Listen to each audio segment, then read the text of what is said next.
Hey guys, it's Emma here. So, as promised, better late than never, I have my top 3 worst movies from my 31 Nights of Horror. Now, I have my notes here as well. I just want to say, first of all, there wasn't that many really bad movies, which is why I only have 3 in this list.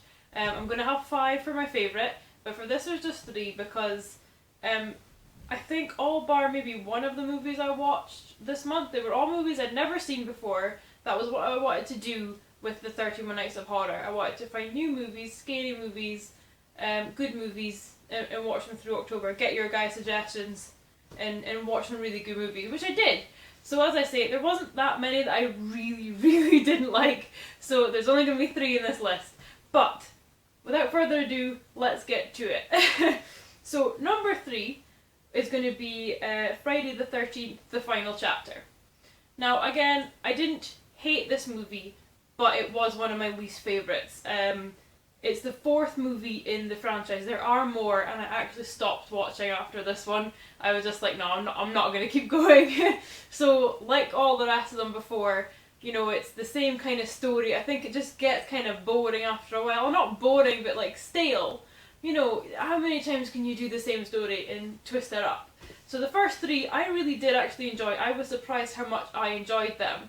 I knew about I'd seen the first one anyway, but the sequels, I was surprised how much I actually enjoyed them. But this one, the 4th one, the final chapter, unfortunately, it's not the final chapter, but it maybe should have been. So, as I say, it basically follows the same story as the other ones do.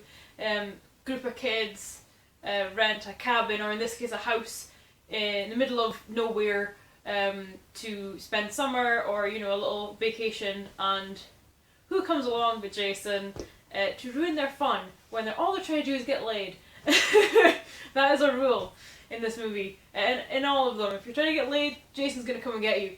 So I just found it kind of stale by this point. I think that's why this is in my top 3 worst movies.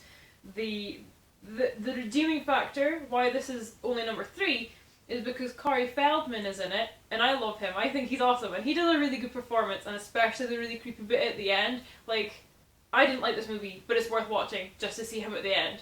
He is awesome. I love him. He's awesome. So the other thing was I found a couple of the characters really annoying, and spoiler alert, didn't mind when they got killed. Really didn't care at all because I didn't like them at all. So there was that. And then the other thing that I really didn't like about this movie was at one point there was like these 2, I think they were twins, and they just turned up out of nowhere. No reason, no backstory, but it made you think there was a backstory to them that you just never found out, and I found that really annoying. They try and the 2 girls try and work their way through the guys in the group.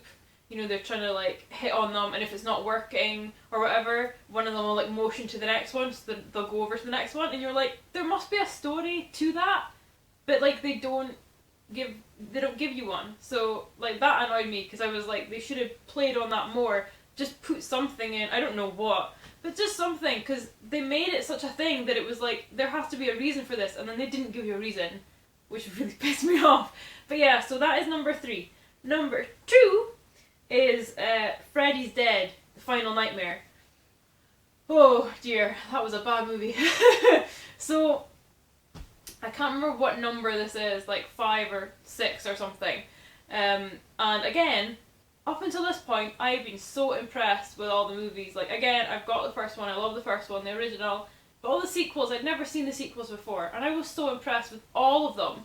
The second one isn't the best. I like it from the 3rd one on better, I think. But by this one, it's just money. They're just wanting more money. I had mentioned when I was doing these on Instagram and Twitter, I'd mentioned that I was impressed that they seemed to care about the story, and they would, for the next one, they would follow it through and either continue the story or to a twist or something. They seemed to care about the story. It wasn't just for money. Well, I found the movie that disputes that fact. This is the movie that disputes that fact. This is where they were like, right, we're just wanting some money, we're just going to make up some crap and, stick Nightmare on Elm Street. It's not even called Nightmare on Elm Street, it's called Freddy's Dead, the Final Nightmare. So, there you go. Stick Freddy Krueger in there. That's great. I mean, Robert Englund is still Freddy Krueger, which is awesome that he did them all, but it just, this one's just an embarrassment, I would say. But also, I think it was meant to be in, originally in 3D. Like, there was one of the Friday the 13th movies was supposed to be in 3D, I think, and you can tell because every now and again, like, in the Freddys Dead, they take out, like, a shovel or something from a cupboard, and like it goes right up to the camera. It's like, woo! Oh, I hate 3D movies so much. And when you're watching them in 2D, and you can see they're obviously trying to like shove stuff at the camera for the 3D effect, it's even worse because you can't see the 3D. It just annoys me so much.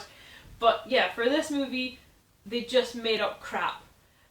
Basically, they added in, they made up a whole story about how Freddy has a child. And, you know, this has never been touched on before, it's never been mentioned before. You get the whole backstory of everything in all of the previous movies. Nothing about a child. Nothing at all. They've just made this up to make another movie and make some more money, obviously. But, you know, people do that, everyone does that, we know that. But it wasn't even a good story. That's the thing. It was crap. The acting was terrible. The effects, it was more slapstick than horror, I felt. Like, I know they were all a bit funny, but this one was just, like, more slapstick than anything, and the story was weak, so, you know, it was crap. The only good thing was, Johnny Depp did actually do a cameo in this one, and that was quite good. There are some, one or two actors in this that you'll maybe be like, oh my god, it's them! They're, like, big in this show or whatever now. So that was kind of cool. So yeah, Johnny Depp did do a cameo. He was, like, on a TV commercial kind of thing that a stoner guy was watching. He was like half asleep on the sofa and Johnny Depp's like cooking an egg or something and he's like, this is your brain on drugs, and like puts the egg in the pan. That was hilarious. That was like a 5-second clip though, so if that's the only thing that I liked in the movie, not a great movie. Yeah, just predictable crap. Was not impressed. I was really disappointed. There is one more after this one, which is Wes Craven's New Nightmare, I think it's called. Did watch that one. That was slightly better. Again, just like to round it off, I'm glad they did that one after this one and didn't leave this as the last movie because it would have been such a disappointment. I'm sure it was at the time. Well, I can only imagine. I mean, maybe people like it. I really don't. So I'm glad that they did one extra one to just kind of finish it off. It wasn't the best one either, but at least they, you know, did one to finish it off. Fine, okay? If you want to see them all, watch it, but I wouldn't recommend this one if you just want to watch the good ones out of the Friday, the Nightmare on Elm Street franchise. But it's up to you. It's up to you. I can only say what I think. Now, before I go into number one, some honourable mentions of bad movies that I watched that didn't make it onto the list. Freddy vs. Jason. Don't know what you all think of that. I don't think I'd ever seen it before, so I thought I'd give it a go after watching both franchises. I thought, well, that'll round it off, I'll watch that one. Yeah, not that great. I think it was made so much later than the originals. I think it was made in 2000 and something. I can't remember, 5. I may be lying, but it was made later on. You know, it still did have Robert Englund as Freddy again, which is awesome. But again, it was just not very good. It was just trying to make one of those old style movies in today's like culture, and it just didn't really work. It wasn't great. The acting was The only thing that made it not in this list was that Kelly Rowland was in it, like awesome. Sorry, a bit awesome. And Catherine Isabel was in it, who I love. So that was awesome. That redeemed it. But yeah, it wasn't the worst movie because it's not in this list, but it wasn't great. That's why it's an honourable mention. Now the other one, honourable mention, which I watched near the end of the month actually, was The Lazarus Effect. Not great either. It's a short one. Most of these were quite short. Short one, and it just didn't really do anything at all. Like, it wasn't that scary, it wasn't that atmospheric, there wasn't anything really going for it. The only reason that the only thing that scared me in that movie wasn't even supposed to be something scary, okay? The thing that scared me in that movie was it's about two scientists and their team who try and create a kind of antidote for death. So they're trying to bring things back from the dead. They bring a dog back, and then events occur without giving any too many spoilers, events occur and they need to bring a person back. So, the bit that was the scariest thing for me, which wasn't even supposed to be scary, like I'm laughing because it's hilarious, wasn't supposed to be scary, was when you meet the scientists, because they're doing like a documentary on their work. Someone comes in to film them. So you meet the scientists and they're introducing themselves, blah blah blah. The guy scientist is a couple, they're engaged. The guy scientist is the actor who plays him is the actor who plays the scary, creepy, crazy guy in the movie Creep that I watched earlier in the month, recommended by Joe Manganero. He plays the scientist, okay? He's not supposed to be scary in this movie, but because I watched Creep earlier in the month, as soon as he flashed on the screen, I almost screamed my head off. Like, he's so creepy in that movie that as soon as I saw him in this one, I screamed. Almost screamed. My head off. Roof down. Like, he's so creepy, okay? So, one thing was supposed to be scary, that was the only bit that scared me in the whole movie, seeing that actor. So you can tell how scary that movie was. So yes, another honourable mention. But, we have finally made it. Drum roll. Number 1, my worst movie out of the whole month of the 31 Nights of Horror. I don't think a lot of you are going to agree with me, but I have some quite strong opinions on this, and you will have noticed if you saw my Instagram post after I watched this movie. Number 1, worst movie, The Babadook. Just let that settle for a second. I've heard that this is such a great movie. I've heard that this is a terrifying movie. It's a great movie. It's won awards. It's won film festival awards. It's supposed to be the best movie of the year. Really? Like, I hated it. Like, I just couldn't. I almost turned it off. Like, I pride myself on, even if I don't like a movie, I try and stay till the end. I try and watch it till the end. I try and stay out. Because I might miss something. I don't like missing things. So I very rarely turn a movie off. Really was close to turning this one off. What a disappointment for me. Again, I say a lot of people seem to like this movie. It seems to be their favourite movie. I just couldn't stand it at all. I think the main problem with this movie for me was the boy in it. Just annoyed the shit out of me. I couldn't stand him. I wanted to smash his face on a wall. So that's probably one of the reasons I hate this movie. But again, I didn't find it that scary either. So the Babadook, it follows this like a son and a mother. The father isn't there because he died taking the mother on the way to the hospital to have the child. So I think the child acts out a lot, and I think the mum lets him get away with all this stuff because his dad is dead. He's not around. So she just kind of lets him act out, and it just makes him worse and worse and worse. She'll read him a story every night before he goes to bed, yada yada, that kind of thing. He goes to get the story for that night's reading, and it just happens that he picks up this book that was never in there before. It's just appeared, and it's called Mr. Babadook. Starts out kind of creepy, but kind of nice. Like, this Mr. Babadook, he'll be your friend, you know, and it's a picture book, and it pop out and stuff, and she's turning the pages, and it gets creepier and creepier.